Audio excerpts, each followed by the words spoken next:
بسم الله الرحمن الرحيم. الصلاة والسلام على رسول الله. اللهم صل وسلم وبارك على سيدنا محمد وعلى آله وصحبه وسلم. مش عايز اقول لكم ان الفيديو ده معايا، واقسم بالله العظيم بقاله اكتر من شهر ومش عارفة اسجله، مش عارفة انزله، مش عارفة اعمل اي حاجة. وكل ما اجي ابدأ في القناة، ايه اللي بيرجعني الله اعلم، ايه اللي بيخليني ما اكملش واشتغل، مع العلم ان انا حابة الشغل فيها جدا ومتمسكة بيها جدا. ربنا وحده هو اللي يعلم. ولكن بقول ربنا هو يعني يلطف بينا ويحوش عننا الهم والغم والكرب، لان الهموم ديت هي اكتر مرض بيصيب اي واحده او اي انسان في الدنيا. الهم لما بيصيب انسان، صدقوني انا ببقى افظع من المرض نفسه. المرض له علاج وبيتداوى، ولكن الهم ملوش غير ان احنا نستغفر ونستعين بالله، وربنا هو يعني يرحمنا برحمته. بتعملي ايه يا ست الهانم بقى؟ هقول لكم بعمل ايه. انا كنت بعمل بحشي في اليوم ده، بعتذر، كنت بعمل محشي في اليوم ده، وكان باقي معايا طبق الرز اللي قدامكم ده، فما رضيتش ارميه. افتكرت ام الله يرحمها كانت تعمل لنا الرز بالبطاطس على البوتاجاز، ده كانت اكله كامله كده مع نفسها، مع حته مخلل وبس، وما اقولكوش طعمها عامل ازاي. قد بساطتها قد طعمها الجميل وبرده فيها حاجه كده بتغذي الاطفال جدا. جبت البطاطسايه وقطعتها مكعبات بالشكل اللي انتوا شايفينه ده، وغسلتها كويس وحطها على البوتاجاز. كان معايا الخيار ده، كنت جايباه اياميها، كان ايامها الخيار ب 15 جنيه الكيلو، ب 20 جنيه الكيلو. لا انا كنت ايامها جايبه الكيلو ونص ب 10 من الخيار الكبير ده. قلت اعمله مخلل بصراحه يعني، او احطه على السلطه. لكن دلوقتي حاليا الاسعار نزلت الحمد لله. بعد ما خللته جبت القطاعه اللي بقطع بقى كل حاجه في الدنيا ديت، وبحاول بقى ازوق بشكلها، هو مخلل بس بحب اخلي منظر الحاجه شكله حلو يعني. وطبخت الرز على البوتاجاز، مع قصدي سلقت البطاطس. بعد ما بتتسلق البطاطس بضيف عليها الرز، بتتسلق تلات ارباع سوا، يعني مش بسلقها سلق كامل يعني، يعني يبقى تحس ان هي لسه طريه شويه. بتضيف عليها رز، لان الرز ما بيغيبش في السوا يعني. وبقوم رايحه ايه مقلبهم كده على بعض، وبيستووا مع شويه الملح اللي انا حطيتهم، وخلاص الموضوع منتهي. ملحه المخلل ده الطبق ده حلو جدا جدا جدا يعني. لو عندك شويه رز، دايما بيبقى مننا رز، ساعات بيتبقى مننا رز للمحشي، فبينطبخ بس كده افيد يعني وافضل. هتصدقوني لو قلت لكم انا عارفه، يعني انا اصلا مش عارفه انا بقول ايه وانا بسجل، ومش مركزه. بوريكم هنا بطاطسيه خلاص دخلت في مرحله السوا، قبل ما تستوي شويه اضيف بقى عليها الرز بتاعي بالشكل اللي انتم شايفينه ده، وبقلبه وانا حاطه الملح وخلاص. ملح اصلا في الرز وملح في البطاطس، مش هتعوز مني اي حاجه تانية خالص. اغطي بقى عليها واسيبها تستوي شويه مع بعض، ولما تستوي هنغرفها مع بعض. اليوم ده كنت قاعده، طب ده طبق كده لاولادي، طب هنعمل ايه في الاكل بقى في العشاء او في الغداء؟ والله ما انا فاكره، كان اصلا ده كان فطار تقريبا، وبدور على غدا. ما بقول لكم الفيديو معايا بقى اكتر من شهر. ده طبعا ده برطمان المخلل اللي هو ايه ماشي ورايا كده، ماشي ورايا في المطبخ في كل حاجه. يا رب انت المستعان. هنا الرز بدأ يستوي معايا اهوت.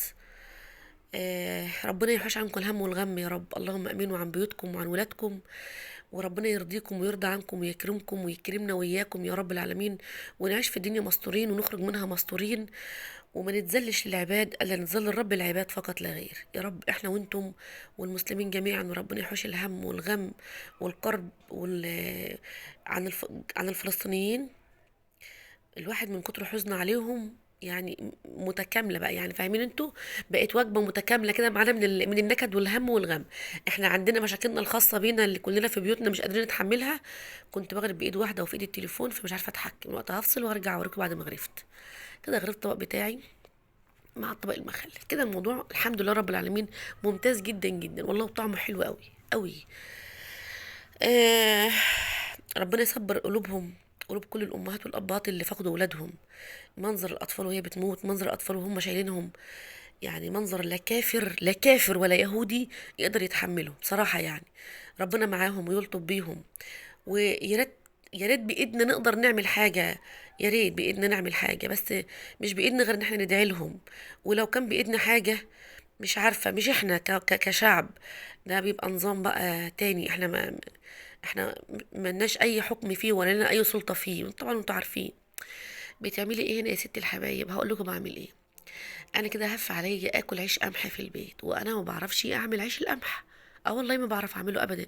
الله يرحمها امي، لو كنت علمته منها كنت بقيت ماهره فيه، ولكن كنت دايما بستسهل ان هي اللي كانت بتعمله. ربنا يرحمها ويجعلها من اهل الجنه، هي وامهاتنا وامهات المسلمين، وامهاتنا وامهات سيدنا محمد اجمعين يا رب. ولكن بدأت ان انا ايه اعمل ايه على قد كده. ده نص كيلو من الدقيق، نص كيلو من الدقيق. بدأت ان انا ايه اعجنه. بعد ما عجنته بدأت انزل ميه عليه كده وانزله كده امرقه شويه في ايدي. وبان انا ما بعرفش اعمله وناس كتير زيي، ما تمرقهوش قوي يعني، خليه ماسك في ايدك، لابس في ايدك، تقدري تتحكمي فيه عشان ما يضيعش منك ويبوظ معاك. عجنته بشويه خميره وشويه ملح، مش اكتر من كده. هسيبه بقى مع نفسه كده يختمر. قلت خشي البلكونه بقى لم الغسيل عشان احنا اصلا هنخبز في البلكونه. لم الغسيل كده وطبقيه وخليكي كده نشيطه. ولو اني مش شايفه فيه نشاط حتى في صوتي. هنا المغرب بدأ يخش علينا، يبقى كانت وجبه عشاء. طالما احنا في الوقت ده يبقى كان وجبه عشاء. تمام. دخلت بقى ايه قطعت البتنجان بتاعي والفلفل والبطاطس. وكمان كنت هشوي معايا بطاطا. وعملت اكل فلاحي او اكل بسيط شرقي كده. اكل بسيط قوي قوي، ما فيهوش اي تكاليف ولا في اي حاجه. مش عايزه اقول لكم قد ايه كان طعمه حلو. وربنا يحلي زادنا يا رب. والله العظيم ما هو بشكل الاكل ولا بكميته ولا بحق يعني بكتره، او مثلا ده لازم اكل فيه لحوم او اسماك، لا مش شرط. هنا فتحت الفلفل معايا بعد ما غسلته، والبتنجان وبطاطس مقشراها، واقطع خيار معايا. وكان عندك بقى طبق جبنه هتحطي، عندك عسل هتحطي. انا كده هشوي بطاطا جنبي اهيت، واخدين بالكم في الجنب ده. و هيبان دلوقتي وانا بخبز العيش. يعني انا حبيت ان انا اخلص الاكل قبل ما اقعد اخبزه، علشان ايه يبقى العيش سخن كده، يطلع من الفرن يتحط الاكل على طول يكون سخن. يعني هو اصلا حلاوته وطعمه في سخنيته، يكون سخن وحلو. هنا ارتفع معايا، بس كان الوقت ضلم عليا فعلا وانا في البلكونه. جبت بقى طبق صغير كده فيه شويه ميه، ابدا بقى اقطع العجين بالحجم اللي انت حباه وعايزاه يعني. انا هنا عايزاه صغير قوي عشان انا مش هعرف اتحكم فيه لو كبرته يعني. كمان دي ميزه تانية. اول حاجه ان انت ما تمرقهوش معاكي، ما تخلوهوش طري قوي عشان تقدري تتحكمي فيه. تاني حاجه، خلي الرغيف معاكي صغير عشان تقدري تفرديه بايدك كده ويبقى حلو ما يبص معاكي. ما تصلوا كده على سيدنا النبي واحنا بنتفرج على بعض، ودوسوا لايك للفيديو بضمير كده. الله يكرمكم ويرزقكم بالرحمه والرضا. اللهم امين يا رب. يا رب احنا عشمانين ان ربنا كده يجعل لنا حاجه كده من عنده تحمسنا ونرجع نشتغل تاني. كلنا عشمانين، مش انا لوحدي، كل القنوات. هنا قرصته اهو. بعد ما قطعته نص كيلو هيدوني كام؟ ادوني مجموعه كويسه. شايفين العيش معايا في الفرن بيقب ازاي؟ والله العظيم كان طعمه حلو جدا جدا. الحمد لله ان هو عاجب جوزي وولادي، الحمد لله يا رب. والرغيف كان بيقب معايا وكاني انا هنا ما كانش حد معايا بيصورني غير بنتي الصغيره، فمش عارفه تصورني كمان، كان الجو ضلم معايا كمان. شايفين العيش قابب معايا في الفرن. وببدا ايه ابططه كده بايدي بالراحه، صغير قوي يعني، فاهمين؟ حاجات خفيفه كده. شايفين بيتنفخ معايا في الفرن. يا بنت اظبطي، هاتي ايدك على الكاميرا، ايوه كده ايوه كده، وريهم الحلاوه. شايفين بقى؟ ولا ما بعرفش اعمله، ما بالكم بقى لو محترفه في عمايله. بوريكم هو شكله عامل ازاي. نفسي بس حركه المطرحه دي اعرف اعملها. وده متهيألي يعني مش بعد ما شاف ودوك كتاب، يعني مش عارفه اعملها ابدا بصراحه. بس ايه على قد ما اقدر كده ان انا يعني بشتغل فيه شويه. عملت الشاي هيبرد مني. هنا الوقت دخل ضلم جدا عليا. طبعا انا جوزي لسه بره ما جاش. هيجي بقى يلاقيني مخلصه كل حاجه مجهزه الاكل. مش بحب اكلف نفسي او اكلف جوزي، والله بحب اعيش كده على قد ما بقدر.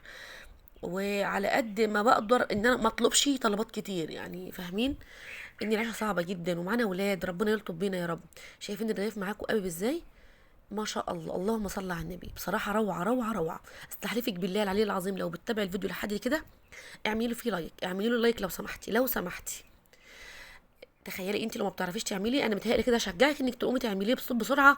وما تتردديش وما تخافيش، مش محتاج منك لا رحي على المطرحه ولا لت كتير. شايفين العيش بوريكم قد ايه طريني كده. خلصت ودخلت المطبخ. ابني الصغير هنا كنت عامله كوبايه شاي قدامي، فقال لي ممكن اخد قطعه كده من العيش يا ماما واعمله. فقلت له كل يا حبيبي، ايه المشكله؟ بالهنا على قلبك يا حبيبي. طري جدا جدا معايا ما شاء الله تبارك الرحمن. والنص كيلو اديله كميه مش قليله ومش هينه. ما شاء الله عاشت ولادي وعاشت البيت كله من نص كيلو دقيق. ما عملتش اي حاجه ولا اي مجهود، والله العظيم يا جماعه. والله ما اي مجهود. والدقيق ده دقيق بيتي قمح، بعمله في البيت كمان، مش شاريه من بره ولا حاجه. وصحي جدا. بسم الله ما شاء الله، مفتح من جوه، خمران ممتاز، تسويته حلوه. الحجم بتاع الصور ده بيناسبني او يناسب اي حد ما بيعرفش يعمله، علشان ما يتعبش في عمايله، فاهمين؟ هنا بقى ايه احمر بقى البطاطس. عشان تبقى سخنه كده واحنا بنحطها على الاكل، والاكل هيخلص معايا بالشكل اللي انتوا هتشوفوه في النهايه. ولا هو كان اختراع ولا كان افتكاسه ولا كنت بعمل شيء ما اتعملش. كل الفكره كلها ان انا بحاول اعمل اي حاجه حاليا على القناه عشان ما تركنش مني وشغلي يبوظ او تعبي فيها من الاول يبوظ. انا دلوقتي حاليا ما بتعبش فيها، بتمنى ارجع اتعب زي زمان فيها. يعني اول ما فتحتها كنت كل يوم لازم اعمل فيديو، والله العظيم كنت كل يوم لازم اعمل فيديو. بس الحمد لله على كل حال. يا رب يا رب الطب بينا جميعا يا رب، وتعبنا ده ما يروحش على الارض. واخدين بالكم هنا متبله جزء من البتنجان وجزء لا، جزء ما بيحبش البتنجان المتبل ابدا، فعملت لي انا وولادي متبل وهو من غير. هنا الفلفل معايا. ايه اللي انا غرمته بقى من بره؟ الفلفل الكيلو ونص والاتنين كيلو ب10 كمان، البتنجان الاتنين ب10 والتلاته ب10 كمان، البطاطس اي شد حيلها شويه، دي غاليه شويه صحيح، ولكن الحمد لله الحمد لله ان احنا قادرين وعندنا قدره ان احنا نعمل من الحاجات البسيطه ديت ويستفادوا منه وجسمهم يستفاد منه وما نكلفش بيوتنا.